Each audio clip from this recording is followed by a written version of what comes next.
Garrett نے ایسا کیسے کر دیا؟ ایک پل میں میرا کو اچانک سمجھ آ گیا کہ گیرٹ کبھی بھی کامیابی سے ہپنوٹائز نہیں ہوا تھا، بلکہ ہمیشہ وہی بیوقوف بنی رہی تھی۔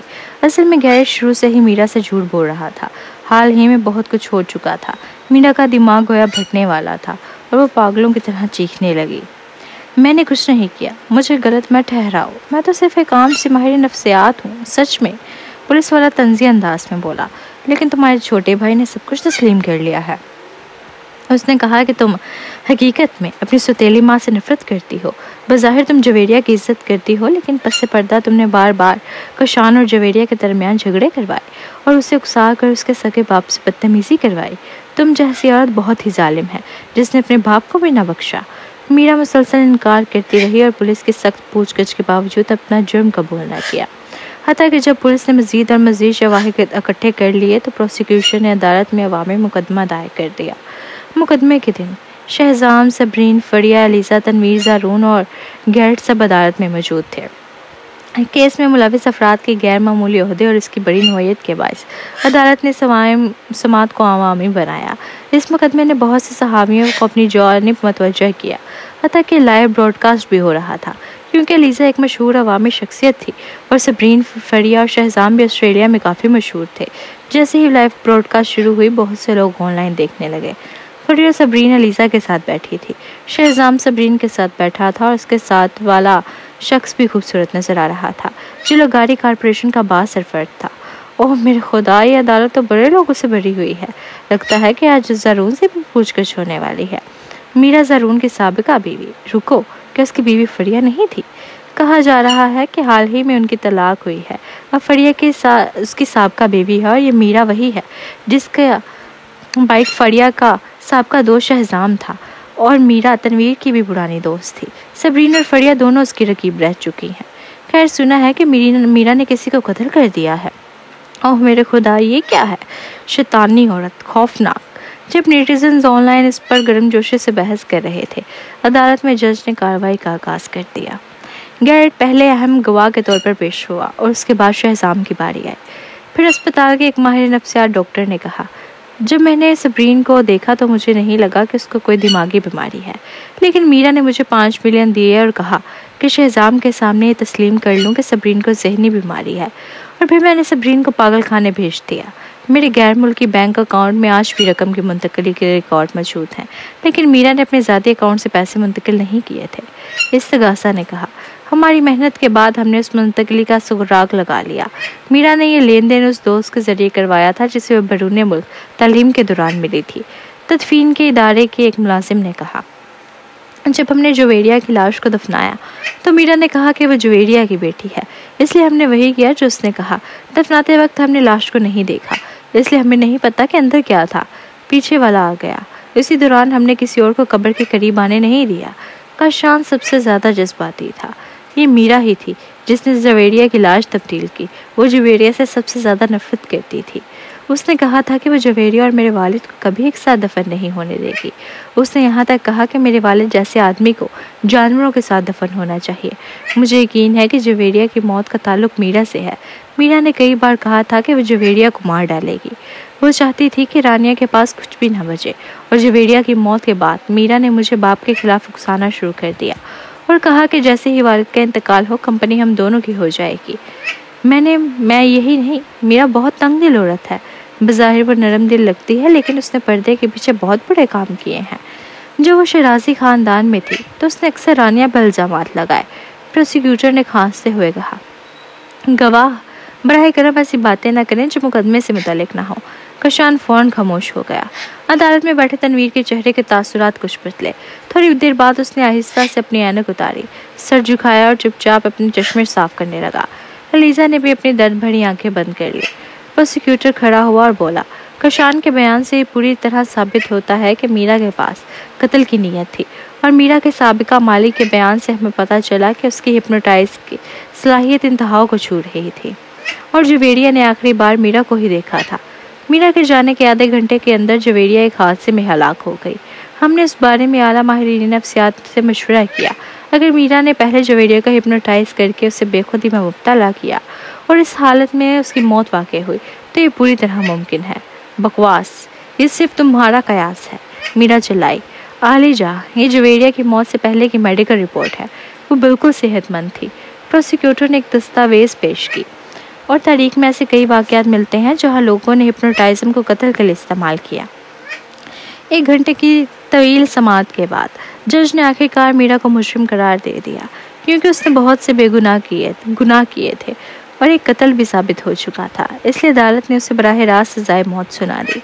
میں نے قتل نہیں کیا، مجھے پھنسا دیا گیا ہے، میرا مسلسل کہتی رہی۔ وہ دہشت زدہ چیخنے لگی۔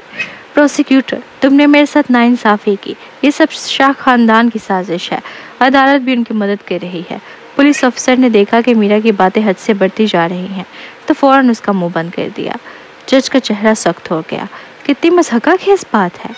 میز پر لکھے الفاظ انصاف اور دیانتداری کو دیکھتے ہوئے جج بولا، تم نے جتنے ظلم کیے، چاہے وہ زندہ انسان ہو یا مردہ، حتیٰ کہ جانور بھی تمہارے زہر سے نہیں بچ سکے۔ تمہارے طریقے ظالمانہ اور گمراہ کن ہیں۔ عدالت تم جیسے شخص کو کبھی دوبارہ آزاد نہیں کرے گی۔ یہ کہہ کر جج اور دیگر عدالتی ارکان سخت لہجے کے ساتھ عدالت سے چلے گئے۔ سامعین میں ایلیزا نے اپنی آنکھیں بند کر لیں اور اس کے سن گلاسز کے نیچے سے گرم آنسو کی 2 لکیریں بہہ نکلیں۔ اس کے ہاتھ گھٹنوں پر مکے کی شکل میں سختی سے بند تھے۔ امی ابو، آخرکار میں نے آپ کا بدلہ لے لیا۔ بہت خوب ایلیزا، دیکھا تم نے، میرا کو سزائے موت ہو گئی۔ فریا خوشی سے سبرین اور ایلیزا سے سپٹ گئی، لیکن جب اس نے ایلیزا کے آنسو دیکھے تو چونک گئی۔ کوئی بات نہیں، ایلیزا نے فوراً آنسو صاف کر دیے جیسے کچھ ہوا ہی نہ ہو۔ بہرحال ہمارا بدلہ آخرکار پورا ہو گیا، سبرین نے مسکرا کر کہا۔ آج ہمیں جشن منانا چاہیے۔ ہاں، ہمیں ضرور جشن منانا چاہیے۔ آج میں تم سب کو کھانے پر لے چلتی ہوں۔ فریا بھی بہت پرجوش تھی۔ آج عدالت میں کاشان نے سب حقیقتیں بیان دی تھی۔ کبھی بہت سے لوگوں نے اسے کاشان کو لبھانے کا الزام دیا تھا اور کہا تھا کہ وہ مار کھانے کی حقدار تھی۔ اگرچہ اب اس کی شہرت بہتر ہو گئی ہے، لیکن اب بھی کچھ لوگ حسد میں آ کر ان پرانی باتوں کو انٹرنیٹ پر دہراتے رہتے ہیں۔ مگر آج پھر آخر سچ سامنے آ گیا۔ اس نے کاشان کو لبھایا نہیں تھا، نہ ہی جان بوجھ کر زارون کے ساتھ بستر پر گئی تھی۔ یہ سب میرا کی سازش تھی۔ یہ ٹرائل اس کے لیے انصاف لایا، اور یہ سب کچھ براہ راست نشر بھی ہوا۔ بہت سے لوگوں نے اسے آن لائن دیکھا۔ تمہیں مہمان نوازی کی کیا ضرورت، میں تمہیں دعوت دوں گا، شان سبرین کو غلط لگاتے ہوئے خوش دلی سے بولا۔ کیوں نہ میرے پرائیویٹ کروز شپ پر جشن منائیں، موسم بھی اچھا ہے اور ہم ماہی گیری بھی کر سکتے ہیں۔ سمندر کی سیر بہت زبردست، مجھے کوئی اعتراض نہیں۔ فریا خوشی سے چہکی اور کسی کا سوچنے لگی، شاید اسے بھی بلایا جا سکتا ہے۔ مجھے بھی کوئی مسئلہ نہیں، ایلیزا نے سر ہلایا۔ ویسے بھی وہ ایک مشہور شخصیت تھی اور کروز شپ پر صحافی بھی پیچھے نہیں آئیں گے۔ ٹھیک ہے، میں کھانے کا بندوبست کرتا ہوں، تنویر نے جیب میں ہاتھ ڈال کر ہلکے انداز میں کہا۔ ایلیزا ٹھٹک گئی اور اس کی طرف ہلکی سی نظر ڈالی۔ اسے اچانک پچھتاوا ہونے لگا کہ اسے وہاں جانے پر رضامندی ظاہر نہیں کرنی چاہیے تھی، لیکن اب پچھتانے کا کوئی فائدہ نہیں تھا۔ کچھ فاصلے پر زارون خاموشی سے ان سب کو ہنستے بولتے دیکھ رہا تھا، یہاں تک کہ تنویر جو ہمیشہ سنجیدہ رہتا تھا، اس کے لبوں پر بھی ہلکی سی مسکراہٹ تھی، اور فریا جس کا چہرہ کسی غیر ملکی جیسا حسین تھا، وہ خوبصورتی سے ہنس رہی تھی۔ زارون نے واقعی بہت عرصے بعد فریا کو اتنی خوشی سے ہنستے دیکھا تھا۔ اس کی آنکھوں میں جیسے چھوٹے چھوٹے چمکتے ستارے ہوں۔ زارون کے دل میں بے وجہ ایک حسد کی لہر دوڑ گئی۔ اسے سنائی دیا کہ وہ سب کشتی پر جشن منانے جا رہے ہیں، کبھی وہ بھی ان سب میں شامل ہوا کرتا تھا۔ چاہے وہ کہیں بھی جاتے، زارون ہمیشہ ان میں ایک ہوتا۔ یہ اس کا اپنا کیا دھرا تھا کہ اس نے میرا کے لیے ان سب کو ایک کر کے رشتہ خراب کیا، اور اب اس کا دل کرواہٹ سے بھر گیا۔ وہ کافی دیر تک تسبس اور جدوجہد میں مبتلا رہا، پھر آخرکار قدم آگے بڑھائے۔ اس کی ٹانکیں اذیت اور شرمندگی سے فریا پر جا گری۔ فریا کا چہرہ فوراً سرد پڑ گیا۔ اس نے زارون کی طرف دیکھے بغیر اپنا فون نکالا اور وقت چیک کرتے ہوئے کہا، 11 بج چکے ہیں، تم اب تک گئے کیوں نہیں؟ فریا۔ زارون گھبرا گیا، فوراً اس کے سامنے کھڑا ہوا۔ میں معافی مانگتا ہوں، جو کچھ بھی میں نے کیا اس کے لیے شرمندہ ہوں۔ میں واقعی بہت بے وقوف تھا اور بار بار ذلیل ہوا ہوں۔ میرا نے جھوٹ بولا، اس نے تمہیں نقصان پہنچایا، میں بہت بڑی غلطی پر تھا۔ فریا کی تیوری چڑھ گئی اور اس کی آنکھوں میں بیزاری صاف دکھائی دے رہی تھی۔ جب تمہیں پتا ہے زارون کہ تم نے کیا کیا تھا، تو تمہیں یہ بھی سمجھنا چاہیے کہ میں تمہیں معاف کرنے کا کوئی ارادہ نہیں رکھتی، نہ ہی تم سے ہاتھ ملانا چاہتی ہوں۔ زارون کا چہرہ سفید پڑ گیا اور آنکھیں دکھ اور ندامت سے سرخ ہو گئیں۔ فریا، میں معذرت خواہ ہوں، میں نے ہماری شادی کی قدر نہیں کی، اب بہت پچھتا رہا ہوں، میں مرنے جیسا پچھتا رہا ہوں۔ لیکن فریا اس کی بات مزید سننے کو تیار نہیں تھی۔ وہ نہیں چاہتی تھی کہ وہ یہاں کھڑا ہو کر روتا رہے یا اسے منائے۔ اگر یہ سب اس وقت ہوتا جب وہ صرف طلاق یافتہ ہوتی تو شاید وہ اس دن کا انتظار بھی کرتی، لیکن اب جب کہ وہ اپنی نئی زندگی میں داخل ہو چکی تھی تو اس نے ماضی کو مکمل طور پر پیچھے چھوڑ دیا تھا۔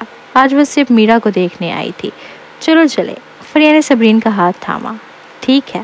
صبرین نے سمجھ لیا کہ اس کے عزیز دوست اب کسی اور کی چیز کا احساس نہیں ہو رہا سوائے بے صبری کے۔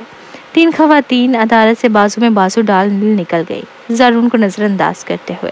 زارون کا گلا رن گیا، جیسے کسی نے اس کے چہرے پر کئی تھپڑ مار دیے ہوں۔ وہ مشکل سے خود کو گھسیٹتا ہوا شان اور تنویر کی طرف مڑا۔ شان نے اس پر ہلکی سی نظر ڈالی اور کہا، معاف کرنا کافی نہیں ہوتا۔ کچھ باتیں ایسی ہوتی ہیں جن کے گزر جانے کے بعد لوگ ان کی پرواہ کرنا چھوڑ دیتے ہیں۔ رہی بات تنویر کی تو اس نے کچھ نہیں کہا، بس شان کے پیچھے چل دیا۔ زارون کا جسم سن ہو گیا، سب کچھ بدل چکا تھا، اب کسی کو فرق نہیں پڑتا تھا۔ زارون الفاظ کے مطلب کو بہت اچھی طرح سمجھتا تھا۔ اسے لگتا تھا کہ کاش فریا ابھی بھی اس کے سامنے کھڑی ہو کر اس کا مذاق اڑاتی، اس پر چیختی چلاتی، بجائے اس کے کہ وہ ان کے ماضی کے رشتے کو مکمل طور پر نظر انداز کر جائے۔ جیسے بھی وہ عدالت سے باہر نکلا، اس نے راہ چلتے لوگوں کو اسے دیکھ کر انگلیاں اٹھاتے ہوئے چہم گوئیاں کرتے ہوئے سنا۔ یہ وہی ہے نا زارون، اس قاتلہ کا شوہر؟ کیا اسے ڈر نہیں لگتا کہ ایک ایسی عورت کے ساتھ سونے سے جو اپنے ماں باپ کو بھی مار سکتی ہے؟ زارون خود کو شدید نفرت محسوس کر رہا تھا۔ گزشتہ 10 سالوں میں آخر کار زارون کس قسم کی شیطانی عورت کے عشق میں گرفتار رہا۔ آج آخر کار اس نے پوری حقیقت دیکھ لی۔ پارکنگ لاٹ میں شہزام نے گاڑی کا دروازہ کھولا اور سوار ہونے سے پہلے اچانک سب سے کہا، تم لوگ پہلے یارڈ پر چلے جاؤ، میں اور سبی پہلے سول افیئرز بیورو جا کر شادی کا سرٹیفکیٹ لے لیتے ہیں، پھر آئیں گے۔ نہ صرف صبرین بلکہ سب لوگ حیرت سے دم بخود رہ گئے۔ فریا کی آنکھیں حیرت سے پھیل گئی اور پھر وہ جوش سے چیختی ہوئی صبرین کا بازو پکڑ کر بولی، تم نے مجھے اتنی اہم بات کیوں نہیں بتائی؟ کہ تم نے نہیں کہا تھا کہ میرے بغیر کچھ نہیں کرو گی؟ اب تم مجھے چھوڑ کر چپکے سے شادی کرنے جا رہی ہو؟ صبرین کی خوبصورت آنکھیں زور سے چپکنے لگی۔ شہزام نے اس کی کمر میں بازو ڈال کر غرور سے کہا، سبی نے مجھ سے وعدہ کیا تھا کہ اگر میرا کو سزائے موت سنائی گئی تو وہ مجھ سے دوبارہ شادی کرے گی۔ صبرین نے بے بسی سے کہا، لیکن اب اس کی ضرورت نہیں رہی، ویسے بھی میں گھر کی رجسٹریشن نہیں لائی۔ شہزام نے اپنی جیب کی طرف اشارہ کیا اور کہا، میں تمہارے لیے لے آیا ہوں صبرین۔ شہزام نے اسے کار میں بٹھاتے ہوئے کہا، فکر مت کرو، سرٹیفکیٹ لینے میں زیادہ وقت نہیں لگے گا، راستے میں ہی ہے۔ یہ کہہ کر وہ صبرین کو لے کر روانہ ہو گیا۔ دوسری طرف فریا افسردہ، مایوس اور دکھی چہرے کے ساتھ اپنی اسپورٹس کار میں جا بیٹھی۔ جیسے ہی گاڑی عدالت سے باہر نکلی، ریان کا فون آیا، مبارک ہو، میں نے لائیو نشریات میں دیکھا کہ میرا کو سزائے موت ہو گئی ہے۔ فریا نے جواب نہیں دیا۔ ریان کچھ لمحوں کے لیے حیران رہ گیا، پھر بولا، تم کچھ بول کیوں نہیں رہی؟ تمہیں تو بہت خوش ہونا چاہیے۔ فریا نے غصے سے کہا، میں خوش ہوں، لیکن ابھی سبی اور شہزام دوبارہ شادی کا سرٹیفکیٹ لینے جا رہے تھے۔ جب سے یہ سنا ہے خوشی ختم ہو گئی ہے۔ فون پر کچھ لمحے خاموشی رہی، پھر ریان نے سنجیدگی سے کہا، میں بھی رجسٹریشن بک لے آتا ہوں، آؤ ہم بھی مزہ کرتے ہیں۔ فریا چونکی، تم پاگل ہو گئے ہو؟ پھر ہنستی ہوئی بولی، میں شادی کرنا چاہتی ہوں لیکن خوبصورتی سے۔ ریان نے مسکرا کر کہا، یہ ناممکن نہیں ہے، میں تو ہر وقت تم سے شادی کے لیے تیار ہوں، بس تم ہاں کہو اور سیدھے شادی ہال چلے۔ ریان کی باتوں سے فریا اتنی افسردہ نہیں رہی، بلکہ تھوڑی گھبراہٹ میں آ گئی اور بولی، لیکن ہم نے زیادہ وقت ڈیٹ نہیں کیا۔ ریان نرمی سے کہا، مجھے معلوم ہے، میں تو بس اپنے دل کی بات کہہ رہا ہوں۔ دراصل صبرین اور شہزام کافی عرصے سے ساتھ رہ رہے ہیں، ان کے 2 بچے بھی ہیں، وہ پہلے ہی نکاح کر چکے ہیں۔ باہر والوں کی نظر میں تو وہ پہلے ہی میاں بیوی سمجھے جاتے ہیں، اب صرف رسمی طور پر دوبارہ شادی کر رہے ہیں تاکہ بچوں کو ایک مکمل خاندان ملے۔ فریا نے ہونٹ سکیرے اور کہا، بات تو ٹھیک ہے، لیکن مجھے لگتا ہے کہ یہ شہزام کے لیے بہت سستا پڑ رہا ہے۔ اس نے ماضی میں بہت ظلم کیا تھا اور اب اتنی آسانی سے دوبارہ شادی کر رہا ہے، یہ تو اس کے لیے بہت آسان ہو گیا۔ جب تک وہ خوش ہے اور صبرین جیسی سمجھدار عورت اگر سب کچھ بھلا کر آگے بڑھنے کو تیار ہے تو اس کا مطلب ہے کہ وہ واقعی شان سے محبت کرتی ہے۔ یہ بھی فریا کو اچھی طرح معلوم تھا کہ اس کی صورتحال صبرین سے مختلف ہے۔ فریا اور زارون کے ساتھ صرف حمل کی وجہ سے ہوا تھا، جبکہ شان اور صبرین کو ایک دوسرے سے محبت ہوئی تب وہ حاملہ ہوئی۔ شان کا جسم کبھی بھی صبرین سے بے وفائی نہیں کر پایا۔ ویسے ہم بعد میں یورٹ پر جشن منانے جا رہے ہیں ریان، کیا تم میرے ساتھ چلنا چاہتے ہو؟ تمہارے پاس وقت ہے؟ فریہ نے ریان سے پوچھا۔ ریان نے ہلکے سے مسکرا کر کہا، یہ پہلی بار ہے جب تم نے مجھے اپنے دوستوں سے ملوانے کے لیے بلایا ہے۔ ٹھیک ہے، میں آؤں گا۔ کیا تم بہت مصروف نہیں ہو؟ ریان نے نرمی سے کہا، مجھے معلوم تھا کہ تم آج جشن مناؤ گے، اس لیے میں نے پہلے سے اپنا کام کر لیا۔ آج سارا دن میں تمہارا انتظار کر رہا تھا۔ تم تو بڑے سمجھدار ہو۔ فریہ کا دل خوشی سے بھر گیا۔ وہ ہمیشہ اتنا خیال رکھتا تھا، تو پھر جلدی آؤ۔ جب وہ یارڈ پر پہنچے تو علیزہ اور تنویر پہلے ہی سوار ہو چکے تھے۔ دونوں نے کپڑے بدل لیے تھے۔ علیزہ نے سفید لمبی پھولوں والی شفون کی پینٹ پہنی ہوئی تھی اور اپنے لمبے کالے بالوں کا جوڑا بنایا تھا۔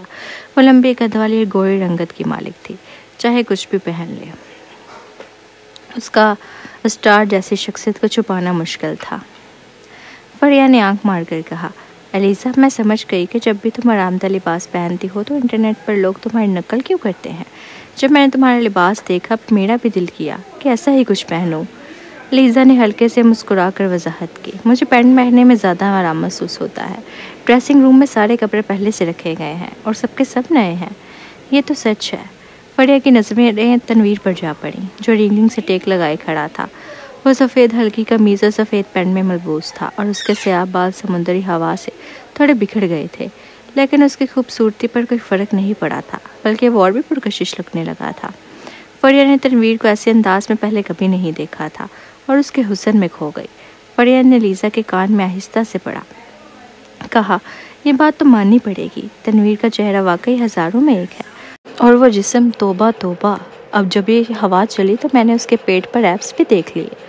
علیزہ خاموش رہی۔ وہ تنویر کے جسم سے اچھی طرح واقف تھی، لیکن پھر بھی پرسکون رہی۔ اصل میں بس ایسا ہی ہے۔ فریہ نے اسے معنی خیز نظروں سے دیکھا۔ سمجھ گئی، تم کافی بار دیکھا ہے علیزہ خود شرمندہ سی ہو گئی۔ دراصل صبرین کو تنویر کے ساتھ اس کے تعلق کا پتہ تھا اور فریہ کا جاننا بھی معمولی بات تھی۔ فریہ نے کندھے پر ہاتھ رکھ کر کہا، زیادہ نہ سوچو، ایک مرد کے ساتھ سونا کون سی بڑی بات ہے۔ تنویر نے کہا کہ وہ تمہارے ساتھ سویا ہے تو کیا ہوا، تم نے بھی تو اس کے ساتھ سونا ہے۔ آخرکار ہر کوئی اپنی ضرورت پوری کرتا ہے۔ علیزہ، وہ سن رہی تھی کہ فریہ خود کو تسلی دے رہی تھی، لیکن وہ کہنا چاہتی تھی کہ دراصل اسے ایسی کسی ضرورت کا احساس ہی نہیں تھا۔ زیادہ دیر نہیں گزری تھی کہ شان صبرین کی باہوں میں اٹھا کر آیا اور دونوں کے چہرے پر محبت کی چمک تھی۔ خاص طور پر شان کے چہرے پر بہاروں جیسی مسکراہٹ تھی۔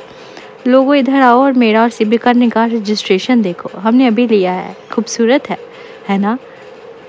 صبرین نے مداحی انداز میں اسے کوہنی ماری۔ بس بھی کرو، بالکل ٹھیک کہا۔ فریہ نے جان بوجھ کر کہا، ایسا لگ رہا ہے جیسے میں نے نکاح نامہ دیکھا ہی نہیں، میرے پاس تو طلاق نامہ بھی ہے، ٹھیک ہے؟ شان کا چہرہ تھوڑا سا سخت ہو گیا۔ صبرین ہنس پڑی، کیا اتفاق ہے، میرے پاس بھی ہے۔ سبی، شان کا چہرہ شکایت سے بڑھ گیا۔ اچھا اب مذاق بند کرو، میں تمہاری شادی کے آفیشیل ہونے کی مبارکباد دیتی ہوں۔ علیزہ نے کہا، اپنی بیوی کو سنبھال کر رکھنا، وہ تمہیں دوسرا موقع دے رہی ہے، اس کا مطلب یہ نہیں کہ وہ تیسرا بھی دے گی۔ شان نے صبرین کو زور سے گلے لگا لیا، میں کبھی ایسا نہیں کروں گا، میں اسے سنبھال کر رکھوں گا، ساری زندگی سے محبت کروں گا۔ صبرین نے سر اٹھایا اور شہزام کی نرم سی آنکھوں میں دیکھا اور اس کا دل مٹھاس سے بھر گیا۔ شہزام نے صبرین کی میٹھی آنکھوں میں جھانکا اور اس کے لب چومنے سے خود کو روک نہ سکا۔ میں اب تم دونوں کو برداشت نہیں کر سکتی، مردوں پر رحم کرو۔ فریہ نے بے بسی سے اپنی آنکھیں ڈھانپ لیں۔ چھوڑو، اب تو تم بھی اکیلی نہیں رہی، صبرین نے مذاق کیا۔ اسی دوران یارڈ کے پچھلے حصے سے اچانک کچھ ہلچل ہوئی۔ تھوڑی دیر بعد ریان اندر داخل ہوا۔ اس نے سفید قمیض اور کالے پینٹ پہنے تھے۔ اس کا چہرہ جوان اور نرم تھا، جیسے کوئی شریف آدمی ہو۔ اس کے لبوں پر ہلکی سی مسکراہٹ تھی اور اس کی بڑی بڑی آنکھوں میں خاص چمک تھی۔ وہ پورے وجود میں ایسے شفاف دکھائی دیتا تھا جیسے پانی۔ فریہ نے سوچا کہ آج ریان خاص طور پر خوبصورت کیوں لگ رہا ہے۔ ابھی کچھ دیر پہلے تک تو اسے تنویر بہت خوبصورت لگا تھا، لیکن ان سب کے مقابلے میں ریان میں ایک الگ ہی بات تھی اور ایک نوجوان چمک بھی جو شہزام اور تنویر میں نہیں تھی۔ ایسا شوہر ہونا واقعی فخر کی بات تھی۔ معذرت، میں دیر سے آیا، ریان نے ہلکا سا مسکرا کر کہا اور قدرتی انداز میں فریہ کے پاس آیا اور اس کا ہاتھ تھام لیا۔ سب حیران رہ گئے، خاص طور پر تنویر۔ وہ فریہ اور ریان کے بارے میں نہیں جانتا تھا، جو اس کے لیے چوکان دینے والی بات تھی۔ اگرچہ شاید آپ پہلے سے جانتے ہوں، لیکن میں پھر بھی چاہتی ہوں کہ آپ سب کو باقاعدہ تعارف کرا دوں۔ فریہ نے ہلکی سی کھانسی سے اور تھوڑا شرمندہ ہوتے ہوئے ریان کا ہاتھ تھامتے ہوئے کہا، یہ میرا فیونسی ہے، مبارک ہو۔ شہزام نے آنکھیں بڑھ کر فراق دلی سے ہاتھ ملایا۔ ہماری فیملی فریہ کا خیال رکھنا۔ صبرین نے آنکھ ماری۔ میں رکھوں گا۔ ریان نے اس کے ہاتھ کو مضبوطی سے تھامتے ہوئے خوشی سے مسکرایا۔ دونوں کا رشتہ ہمیشہ سے خفیہ اور کم نمایاں رہا تھا، اور اب آخر کار فریہ نے ریان کو اپنے دوستوں سے ملوایا۔ مجھے امید نہیں تھی، تنویر نے حیرت سے کہا۔ اب سمجھ آیا کہ فریہ نے بھی زرون کے اعتراف پر اتنا ٹھنڈا رد عمل کیوں دیا۔ ویسے بھی جب آس پاس اچھا ہو تو کون ماسی کی تلخ یادوں کو یاد رکھتا ہے۔ اگرچہ زرون کا ریان سے ماضی میں اچھا تعلق رہا تھا، تنویر کو ماننا پڑا کہ ریان عام انسان نہیں ہے۔ وہ اتنی کم عمر میں صدر کا سیکرٹری بن چکا ہے اور اس کا مستقبل بہت روشن ہے۔ جب موقع ہو تو دوستی سے فائدہ کیوں نہ اٹھایا جائے۔ دوپہر میں شہزام یارڈ کو سمندر میں لے گیا۔ جب ایک جزیرے کے کنارے نیلے خلیج پر پہنچے تو یارڈ رک گئی۔ 3 مرد ماہی گیری کی چھڑیوں کے ساتھ باہر ڈیک پر گئے تاکہ مچھلیاں پکڑ سکیں۔ دھوپ سمندر پر پڑ رہی تھی اور بہار کے آخر کا موسم تھوڑا گرم تھا۔ تینوں مردوں نے اپنی قمیضیں اور پتلونیں بدل کر آدھی آستینوں والی شرٹس اور چھوٹے برمودا پہن لیے، لیکن اس سے ان کی شخصیت پر کوئی اثر نہ پڑا، بلکہ ان کے متناسب جسم بالکل کسی مرد ماڈل کی طرح لگ رہے تھے۔ جب دوسری منزل پر بیٹھی خواتین نے جوس پیتے ہوئے نیچے دیکھا تو یہ منظر بہت خوشگوار لگا، خاص طور پر فریہ اور صبرین کے لیے۔ دونوں کی نظریں ان کے محبوب پر تھی اور ان کی آنکھوں میں مٹھاس تھی۔ صرف علیزہ شروع سے آخر تک بے پرواہ رہی۔ اس کے دل میں ابھی تک صبح کی عدالتی کارروائی کی فکر سوار تھی۔ صبرین نے گلاس گھمایا اور نرمی سے مسکرا کر کہا، مجھے اندازہ نہیں تھا کہ ریان کی باڈی اتنی اچھی ہے۔ ابھی جب وہ کپڑے بدل رہا تھا تو میں نے چھپ کر دیکھا، اس کے اب بھی ایپس ہیں اور ایک بھی چربی نہیں۔ فریہ کا خوبصورت چہرہ پیشانی پر ایک سیاہ لکیر نمودار ہوئی۔ کیا ہوا؟ مجھے چھپ کر دیکھنے کا طعنہ دے رہی ہو؟ صبرین نے آنکھ ماری۔ میں اتنی کنجوس نہیں ہوں۔ فریہ نے آنکھیں گھمائی۔ لیکن شہزام کے سامنے دوسرے مرد کو دیکھنا، کیا تمہیں اس کا حسد کا خوف نہیں؟ میں نے کہا نا، صرف جھانکا، کچھ کیا تو نہیں۔ ایک اچھی دوست کے ہسبینڈ کو اچھی طرح جانچنا ضروری ہوتا ہے، آگے یہ دیکھنا ہوتا ہے کہ وہ قابل اعتبار ہے یا نہیں۔ صبرین نے مسکرا کر ہونٹ ہلائے۔ چلو میرا کی سزائے موت کی خوشی میں گلاس ٹکراؤ۔ فریہ نے پوچھا، سزائے موت کب دی جائے گی؟ میں نے پوچھا تھا، شاید 2 مہینے لگیں گے۔ علیزہ نے دور نیلے افق کی طرف دیکھتے ہوئے کہا۔ حقیقت میں اسے سمندر پسند نہیں تھا، کیونکہ اس کا جسم بھی کبھی سمندر میں ڈوبا تھا۔ اتنا وقت لگے گا؟ کیا یہ اچھا نہیں؟ موت تو ایک چھٹکارا ہے، اصل خوف تو وہ گھبراہٹ ہے جو ان 2 مہینوں میں ہوتی ہے۔ ذرا سوچو، جب تم ابھی زندہ ہو لیکن تمہیں معلوم ہو کہ تم جلد ہی مرنے والی ہو، ہر دن کامتے ہوئے گزرے گا، رات کو نیند نہیں آئے گی۔ صبرین نے شوخی سے کہا۔ فریہ ایک لمحے کے لیے چونکی اور اچانک بہت خوشی محسوس کرنے لگی۔ اسی لمحے نیچے سے اچانک کچھ آواز آئی۔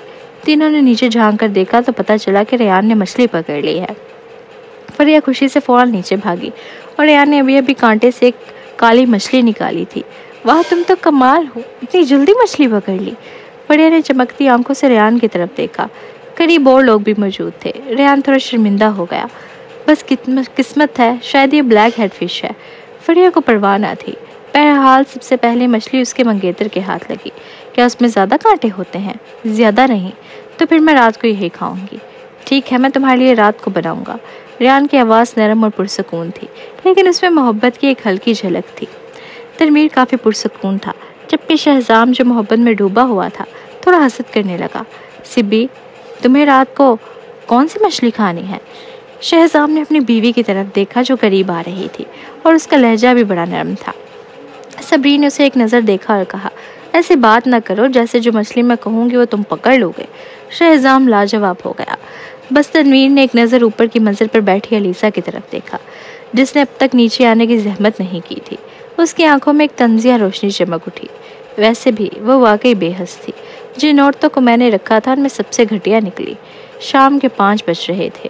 تینوں مردوں نے مل کر کل 6 مچھلیاں پکڑی۔ ریان نے 3، شہزام نے 2 اور تنویر نے صرف 1۔ جب رات کے کھانے کا وقت قریب آیا تو ریان مچھلیاں لے کر کچن میں چلا گیا۔ آؤ میں تمہاری مدد کرتا ہوں۔ شہزام نے آج سینے چڑھائیں اور اندر آیا۔ اگرچہ وہ پہلے سال میں کھانا پکانے میں بالکل خراب تھا، لیکن اپنی بیوی کو خوش کرنے کے لیے اس نے اپنی کوکنگ سکلز میں کافی بہتری لائی تھی۔ یہ اس کے لیے ایک بڑا کارنامہ تھا۔ زیادہ دیر نہ گزری تھی کہ ریان نے جب شہزام کو مچھلی کاٹتے دیکھا تو اس کے ماتھے پر بل آ گیا۔ بھائی شہزام، جاؤ میرے لیے لہسن چھیل دو، میں خود کر لیتا ہوں۔ شہزام خاموشی سے پیچھے ہٹ گیا اور پھر اس نے ریان کو مہارت سے مچھلی کے چھلکے اتارتے اور پیٹ صاف کرتے دیکھا۔ کچھ دیر خاموش رہنے کے بعد اس نے نظریں نیچے کی اور چپ چاپ لہسن چھیلنے لگا۔ یہی منظر صبرین اور فریہ نے دیکھا جب وہ کچن میں اپنے شوہروں کو دیکھنے آئیں۔ صبرین کو تو اپنے شوہر کی قابلیت کا اندازہ تھا، مگر ریان کی کارکردگی نے اسے حیران کر دیا۔ اسے یاد تھا کہ فریہ نے کہا تھا کہ زرون بہت اچھا کھانا پکاتا ہے، اور وہ مان گئی تھی، لیکن اسے معلوم نہیں تھا کہ ریان اتنا ماہر کوک بھی ہے۔ جو چاقو وہ سبزیاں کاٹنے کا استعمال کر رہا تھا وہ اس کے اپنے معیار کے برابر تھا۔ اصل میں فریہ ابھی بھی یہ سوچ رہی تھی کہ کیا اسے مدد کی ضرورت ہے۔ ایسا لگ رہا تھا جیسے وہ کسی کام کی نہیں۔ ریان، تم تو زبردست ہو، تم مچھلی بھی کاٹ سکتے ہو، کیا تم نے پہلے کبھی مچھلی کاٹی ہے؟ فریہ نے آنکھیں چپکاتے ہوئے پوچھا۔ جب وہ دونوں باہر کھانا پکا رہے تھے تو ریان نے مچھلی باہر سے خریدی تھی اور وہ پہلے ہی تیار ہو چکی تھی، بس پکانا تھا۔ فریہ نے اسے پہلی بار اس انداز میں دیکھا تھا۔ نہیں، لیکن جب میں سبزی منڈی گیا تھا میں نے لوگوں کو مچھلی کاٹتے دیکھا تھا، ریان نے ہلکی سی مسکراہٹ کے ساتھ کہا۔ شہزام میں سبزی منڈی گیا تھا اور اس نے مچھلی کاٹنا دیکھا تھا، لیکن وہ نہیں کر سکا۔ اب کے نوجوان زندگی گزارنا کتنا مشکل ہے۔ خوش قسمتی سے اس کی بیوی ہے۔ ریان، تم واقعی زبردست ہو۔ فریہ نے تعریف جاری رکھی۔ صبرین کو اتنی گھبراہٹ ہوئی کہ اس نے فریہ کو کھینچ کر باہر لے گئی اور مذاق میں کہا، یقین نہیں آتا تمہاری زبان کتنی میٹھی ہو گئی ہے۔ جب تم پرواز کے ساتھ تھی تب تو تم نے کبھی اتنی تعریف نہیں کی۔ فریہ ایک لمحے کے لیے چونک گئی، فوراً بولی، پرواز میں تعریف کرنے جیسا تھا ہی کیا؟ صبرین خاموش ہو گئی۔ واقعی تعریف کرنے کو کچھ تھا ہی نہیں، لیکن اسے یاد نہیں رہا کہ کون تھا جو پہلے اس پہ پیچھے پیچھے پھرتا تھا۔ اس وقت سبی تم کم عمر اور ناسمجھ تھی، فریہ نے زور سے کہا۔ میری نظر یونیورسٹی میں صرف خوبصورتی پر تھی۔ جب تمہاری سوچ وسیع ہوتی تب تمہیں احساس ہوتا کہ اس میں بہتر بھی لوگ ہوتے ہیں۔ ریان خوبصورت، نرم دل، خیال رکھنے والا، کامیاب اور ہر لحاظ سے بہترین ہے۔ صبرین نے اسے غور سے دیکھا۔ گوہو، کیا تم دونوں کے بیچ کچھ چل رہا ہے؟ فریہ زور سے شرما گئی۔ اس معاملے میں بھی اچھا ہے نا؟ صبرین نے شوق انداز میں مسکرا کر کہا۔ بس فریہ جلدی سے بات ختم کر کے کھسک گئی۔ ڈنر دوسرے فلور کے ڈیک پر کیا گیا۔ ریان نے 8 ڈشیں بنائی جن میں 2 سمندری مچھلیاں تھیں، ایک کو بھاپ میں پکایا گیا تھا اور دوسری کو بھونا گیا تھا۔ ساتھ ہی کچن میں تیار کردہ بڑی لوبسٹر، گھونگے اور سیل بھی تھی۔ رات کے کھانے میں سب نے مزیدار سمندری غذا سے لطف اٹھایا۔ سب کا موڈ بہت اچھا تھا۔ فریہ، صبرین اور علیزہ نے بھی کافی انجوائے کیا۔ سب لوگ رات 9 بجے یارڈ سے اترے۔ فریہ کے قدم ڈوب رہے تھے۔ دراصل وہ نشے میں نہیں تھے بلکہ بہت خوش تھی۔ وہ اتنی پرجوش تھی کہ زیادہ سوچنا نہیں چاہتی تھی، کیونکہ ریان نے اسے مکمل طور پر اپنی باہوں میں لے لیا تھا۔ کیا کسی ڈرائیور کو بلایا جائے؟ شہزام نے پوچھا۔ ریان نے نفی میں سر ہلایا اور سامنے والے ہوٹل کی طرف اشارہ کیا۔ میں واپس نہیں جاؤں گا۔ ٹھیک ہے، انجوائے کرو، شہزام نے ہنستے ہوئے کہا اور ریان کو فریہ کو گلے لگائے سڑک پار کرتے ہوئے دیکھا۔ اس کے دل میں کچھ عجیب سا محسوس ہوا۔ پھر وہ صبرین کی طرف مڑ کر بولا، ہم بھی واپس نہ چلے، ہوٹل چلیں؟ نہیں، میں نے محفین سے وعدہ کیا ہے کہ آج رات واپس جاؤں گے۔ صبرین نے سختی سے انکار کیا۔ بیوی، شہزام نے مایوس ہو کر اس کا ہاتھ تھام لیا۔ آج تو وہ دن ہے جب ہم نے گواہی دی اور آج ہماری شادی کی رات بھی ہے۔ میں نے یہ نہیں کہا کہ میں تمہارے ساتھ نہیں ہوں گی۔ اگر محفین اور محرام رات کو سو جائیں تو۔ صبرین نے اسٹریٹ لائٹ کے نیچے اپنی لمبی پلکیں اٹھائیں۔ اس کا چھوٹا سا چہرہ چمک رہا تھا۔ اس کے گال شرماہٹ سے سرخ تھے۔ ہم فریہ اور دوسروں سے مختلف ہیں۔ ان کا رشتہ بھی خفیہ ہے۔ منسٹریل پیلس میں تو ابھی بھائی بہن ہی سمجھے جاتے ہیں۔ شہزام نے بے بسی سے کہا، میں صرف ماحول بدلنا چاہتا ہوں، کچھ نیا محسوس کرنے کے لیے۔ اوہ، تو مطلب یہ ہے کہ میں تمہارے لیے نئی نہیں رہی؟ چھوڑو پھر۔ صبرین نے مڑ کر چلنا شروع کر دیا۔ سبی، میرا مطلب یہ نہیں تھا۔ شہزام فوراً اس کے پیچھے لپکا، آنکھوں میں نمی لیے۔ ساحل کے کنارے ہوٹل میں جب ریان نے روم کارڈ لیا تو اس نے فریہ کو اپنی باہوں میں اٹھایا اور لفٹ سے باہر نکلا۔ جیسے ہی کمرے کا دروازہ کھولا، انہوں نے کمرے کی لائٹ بھی نہیں جلائی۔ دونوں کا جسم ایک دوسرے سے ایسے لپٹے جیسے برسوں کی چاہت ہو۔ صرف جسم ہی نہیں بلکہ ان کے بوسے بھی۔ حال ہی کے دنوں میں ریان کام میں مصروف تھا اور فریہ میرا کے معاملات کے بارے میں سوچتی رہتی تھی۔ عموماً وہ صرف رات کے کھانے یا منسٹریل پیلس میں ہی ملتے تھے، لیکن اس دن دونوں بہت خوش تھے۔ فریہ نے ریان کو اپنے دوستوں سے ملوایا۔ ریان کی خوبیاں دیکھ کر فریہ کو یوں محسوس ہو رہا تھا جیسے اس نے شہد کھا لیا ہو۔ جو وہ دونوں یاٹ پر تھے تو پہلے ہی ایک دوسرے کو کئی بار محبت بھری نظروں سے دیکھ چکے تھے۔ مزید یہ کہ آج رات دونوں ہی بہت زیادہ خوش تھے اور کمرے میں داخل ہونے کے بعد وہ خود پر قابو نہ رکھ سکے۔ ریان نے اسے گلے لگایا اور اس کا پرجوش بوسہ فریہ کو تقریباً پگھلا گیا۔ فریہ، میں تم سے محبت کرتا ہوں۔ ریان، میں بھی تم سے محبت کرتی ہوں۔ فریہ کی آنکھیں چمک آ گئی۔ پہلے وہ نشے میں نہیں تھی، لیکن اب وہ واقعی مدہوش تھی اور جذبے سے ریان کی گردن میں باہیں ڈالے ہوئے تھی۔ اگلے دن اس سب ہنگامے کا نتیجہ یہ نکلا کہ ریان اور فریہ نے بہت دیر تک نیند کی۔ فریہ ریان کی باہوں سے جاگی، وہ بھی الجھی ہوئی سی تھی۔